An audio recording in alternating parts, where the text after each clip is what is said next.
it's either got to be one or the other, because that shit could happen once or twice or something. But those people that saw that wouldn't be like, oh, that guy exposed himself to me. You know what I'm saying? Like, unless they knew that he was trying to do it intentionally, because you can keep your dick, no matter how fucking big it is, you can keep it fucking from falling out of the bottom of your shorts accidentally. Like, if it happens once, could be an honest screw up. Happens even twice, could be an honest screw up. 3 or 4 times, that's when it starts getting into like, no, he's clearly doing it for just a reason. Trying to show off, like, yeah, and that's the thing is, it's like, truly, how many situations arose where this happened? That's my first question. And then second, when you look at you mentioning he had a traumatic childhood, was he a victim of sexual assault when he was a kid? Is that where some of this weird? Because that's what it sounds like. And I will tell you that you can look at the statistics. Individuals, young men that are victims of sexual assault are more likely to have erratic sexual behavior as an adult, especially when it comes to men. Oh, yeah.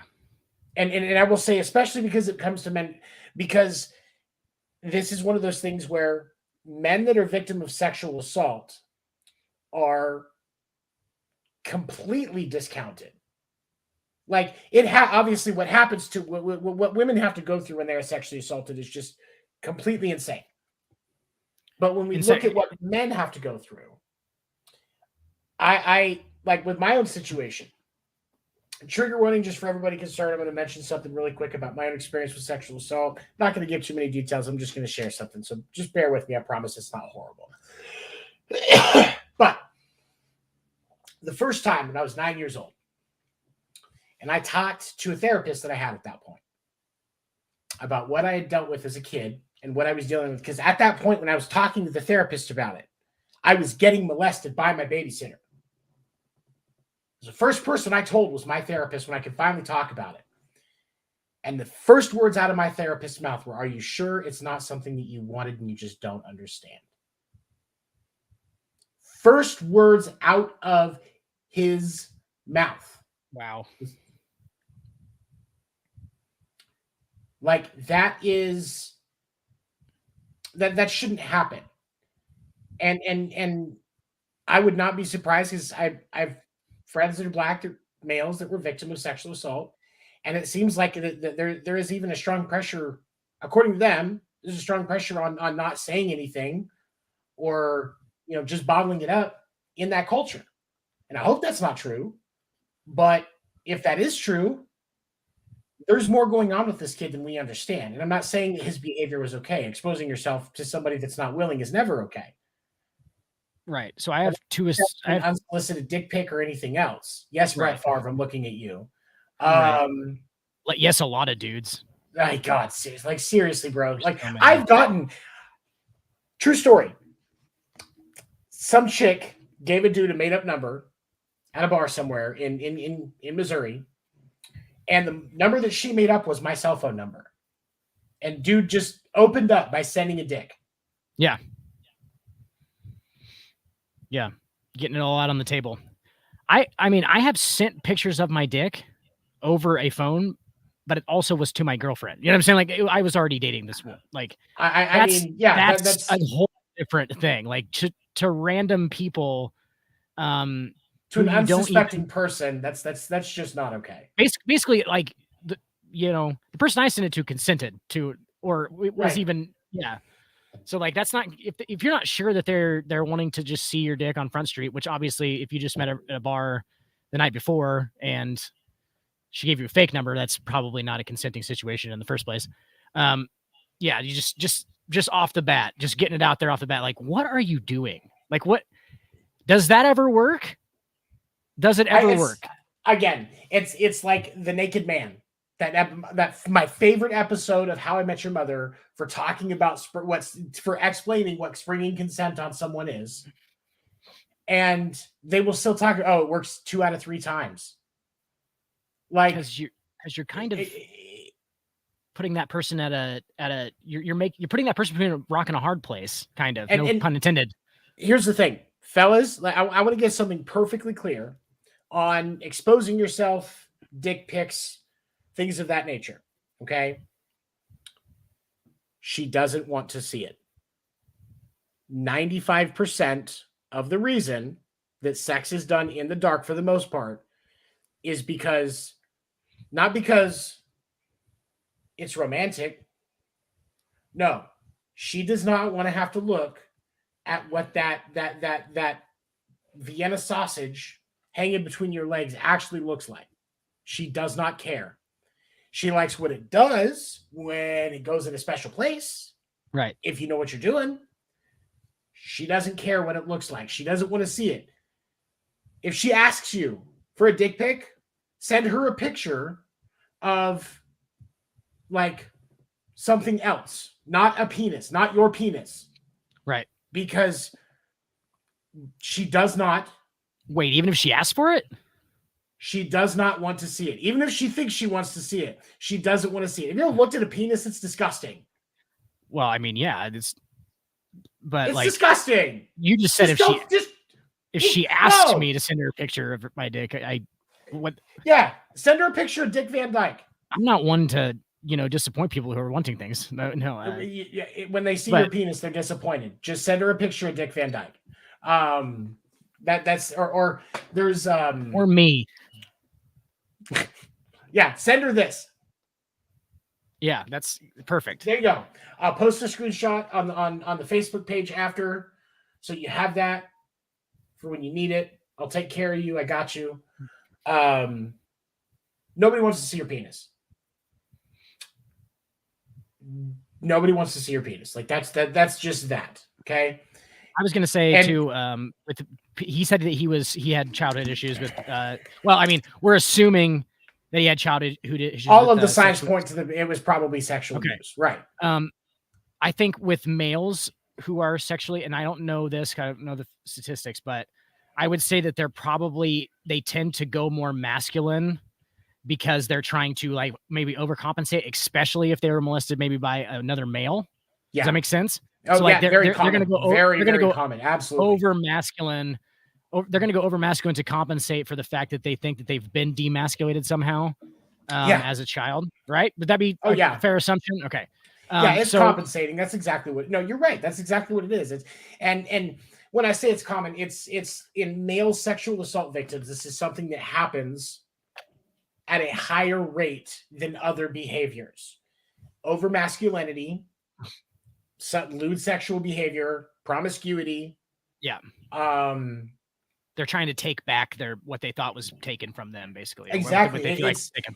One of the things for those of you that have never been a victim of sexual abuse, I'm going to tell you something that I need you to understand, because this is very important, and I'm hoping that my white privilege will make you take this in and soak it in, because this is probably one of the truest statements I will ever say on this show about this subject.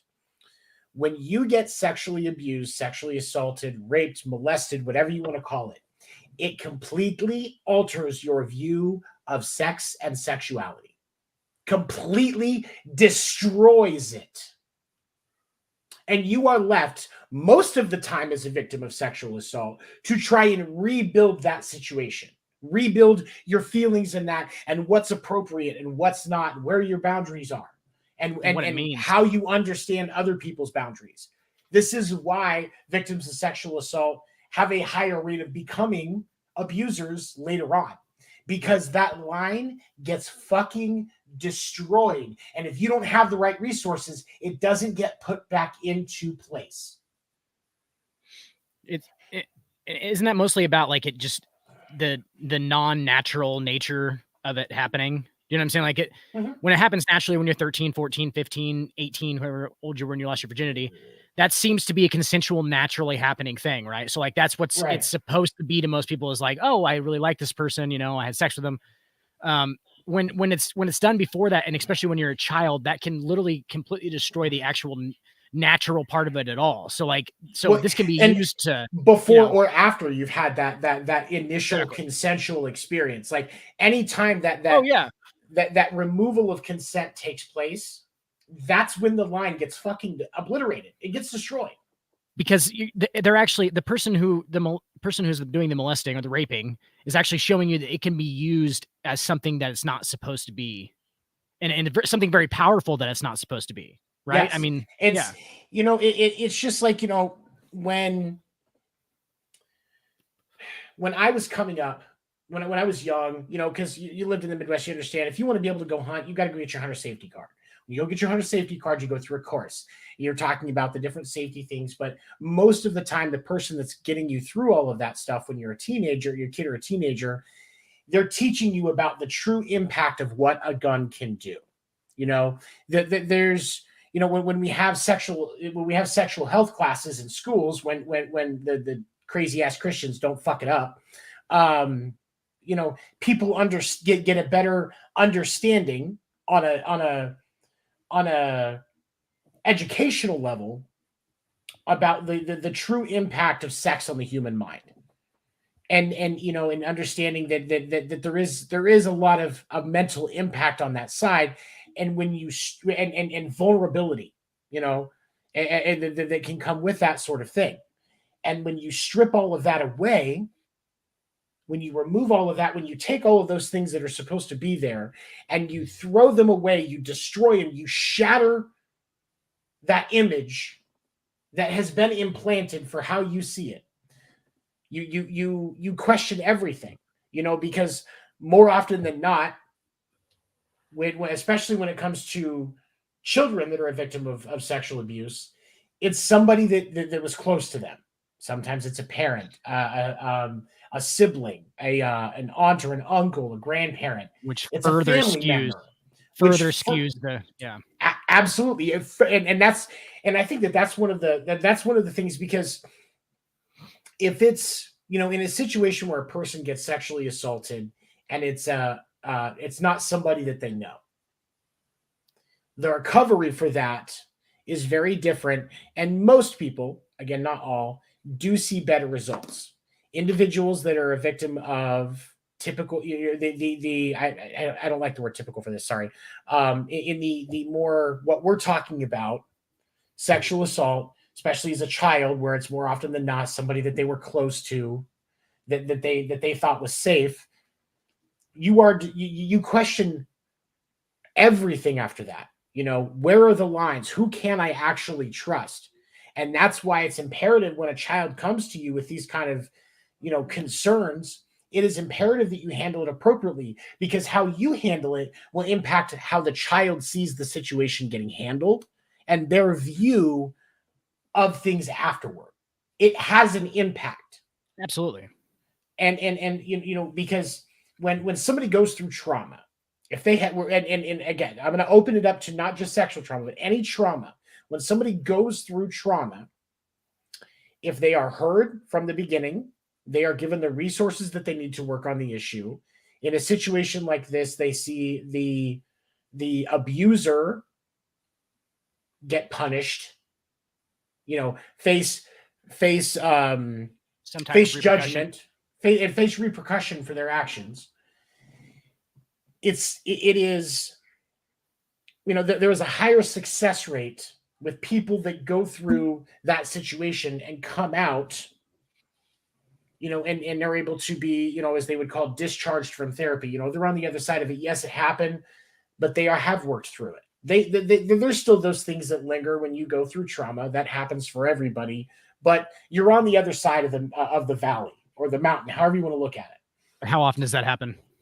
But unfortunately, handled properly. Exactly. And that's that is a huge part of the issue. Stopping sexual assault is hella important. Stuff. But when you look at the bigger problem, the biggest problem with sexual assault outside of the act itself is everything that happens after in trying to get it dealt with. Like what women have to go through in a hospital to get a rape kit done. That's insane. Right. I've had to take friends to the hospital for that, and because that's what I want to do. Because that's what somebody wants to do right after they get raped is go get prodded at more while they're naked. Like they have to strip down. They get prodded and poked and questioned and re-questioned. And are you sure? What were you wearing? Like that should fucking matter. What have you had to drink tonight? Like, are you sure you never told him it was okay? Right. just doesn't matter whether it was okay at the beginning. You can still withdraw consent. Like that still exists. Guilty until proven innocent type shit. Right. You can absolutely and withdraw consent until the last second. And even during. Yeah, like during, like whatever. But there are so many people that can't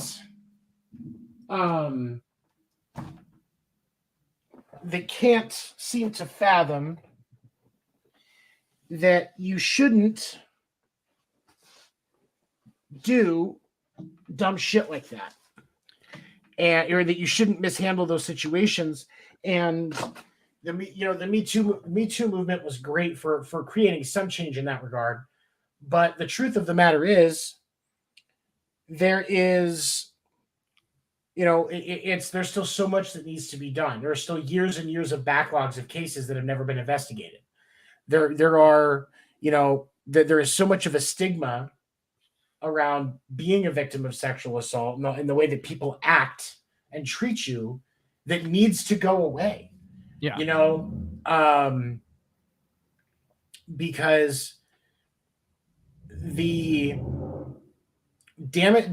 traumatic damage to the human mind, and I'm not talking about just the physical damage to the brain, CTE, stuff like that. I'm talking trauma, the human mind damage. It takes the longer you take to put into action the things that need to be done to help get that person working towards being on the other side of that situation, the harder it's going to be to get them there. Right. And so for this kid, you got some stuff to learn, because even if it was accidental, we all have responsibilities to take care of ourselves and keep ourselves covered up. Right. And if you're swinging Thor's hammer down there, congratulations, but Thor's hammer still has to be put up on the shelf. And he knows that. And if that's an interesting point that you brought up. I hadn't thought about it like that. Like maybe he's like, oh, just letting it hang out so like these chicks will see it, right? And like, if that's what's happening, that's just as bad as if, like, what I imagine, like he just like walks in and goes, hey, here's my dick, like just pulls it out. Like that's kind of what I imagine was like, in what situations during his therapist interview was it okay for him to like just pull his dick, like, and then him just completely deny it, right? So like I see where the in between parts come in here, where it's like maybe he was like fucking not wearing any fucking underwear underneath his shorts or something, and was like, showing people like showing the female trainers and staffers what he's packing. Yes, basically without any consent, in which case that's still not. It's not okay. Yeah, it's not okay. But but one of the things that we have to remember is that when men are when young boys are victims of sexual assault, if that isn't handled appropriately, they have to be re-educated. Yeah. I had so many things that I had to fucking learn when I finally realized that I needed help. Now, I never exposed myself to anybody. I never raped anybody, anything like that. But I still had some questionable decisions that I made. Absolutely. Probably where my unfortunate affinity to porn that used to exist was because I didn't understand what I was doing. And once I learned, I was like, oh, well, shit. Because nobody took the time to build me back up. I had to build, to even help me build back up. I had to do all of it. Right. And you had to take that step though, too. You had to take that step to like reach out and get help from somebody as well. Which in an environment like Joshua Primo has probably lived most of his professional and personal life, has probably been what? In a sports locker room with all other men. He has probably never really talked about it to any, like until now. And like, obviously he's going to talk about somebody now, but like this, I'm interested to see what more information comes out, because it's wait a minute. Did the Phillies just hold on? Is it? Wait, we're okay. This score needs to come up. Fox, quit talking. Show the damn score. What just happened? What just happened? I gotta see what just happened. 3-2 Houston. Okay, so Philly scored one because they were down 3-1 at one point. So they're just they got bottom of the 8th. They got runners on the corners. Oh, okay, yeah. So out. for those, bottom of the 8th, Houston's up 3-2. Runners on the corners. Brandon Marsh is at the plate. He looks homeless, but he sends a lot of balls home. He does. If one network gives me a shot to announce a game, I will suck at it, but it will be really funny the entire time. My analogies will be spot on, off the walls. That's great. But should we wrap it up so we can watch this end of this game? But it blows me away, and for hold on, let me make sure for Joshua Primo, dude. The statement from your attorney said you're going to be in therapy. I legitimately hope that's true, because as somebody who is a victim of childhood traumas, not just sexual ones, that's the best place. Dan can attest to this. There are a lot of times when people talk to me and they're trying to figure out what to do when they're coming to me as a friend. Therapy was so much for me. I don't mind being that ear to my friends, but I'm not professionally equipped to help with deeper issues that people have. And that's their job. That's what they want to do. They get trained to properly help with these type of situations. And whether it's just struggling with anxiety, feeling suicidal, depressed, victim of sexual assault, they spend years and years and years of schooling to learn how to help you get that foundation, because it's not them doing the work, it's you. But they learn how to help you build yourself up. Have you seen Ted Lasso, the show? Yes. Okay, so you saw the with the black lady who's the therapist? Yeah. Second season? Okay. I related to that a lot because Ted Lasso he literally just goes in there basically and says the exact same thing that I thought for a long time. And it's that, like, they don't give a fuck. You know what I'm saying? Like, they don't care about, like, yeah, I'm talking to them and, like, I'm telling them all my personal life and shit, but they don't give a fuck. And that's exactly what Ted Lasso says. He basically says, like, it's because he had a bad experience with a therapist with his wife, where basically all that happened is he went in there and just got berated for being a bad husband the whole time. And, like, nobody ever tried to, like, fix the issues. And so he just hates therapists. And then, but yeah, basically he goes in there and she says, do you coach, or would you coach for free? And he says, yeah. She says, do you love your players and appreciate your players? Yeah. And then she says, but you don't do it for free. Right. And she's like, why would you assume that I don't care about my patients? Basically is what she's saying. Like, yeah, I get paid to do this, but, like, that doesn't mean I don't care about who I'm treating or who, and Ted Lasso basically says, like, I cared about my players as well. Like, and I would do it for free, but people don't become therapists for the money. Right, because it's not even that good of money. Well, some of them get paid a lot. Yeah, I mean, it can be, but the average is just barely above average wage, honestly. And people don't go into being a therapist just to make money, sitting there listening to other people talk. There is so much more to it. And yes, there are going to be bad therapists. I will tell y'all a true statement as we start to wrap this up tonight. When I got back into therapy 4 years ago, because I had been in therapy for a while, and then I took a break because I was actually in a good place and didn't need it. But then things changed. But when I got back into therapy in 2017, I went through 6 or 7 different therapists before I found the one that I have now, that I've had for over 3 years. Yeah, you gotta keep trying at it. It's not going to be like a first one's a fucking dream. Like, you got to be able to move on if it's not the right one.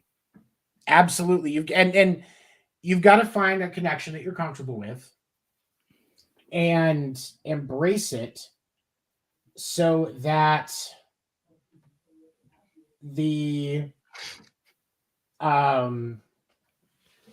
and embrace it and buy into the process. One of the things that I love about Kobe Bryant, one of the things he always talks about with the Mamba mentality, is getting lost in the process.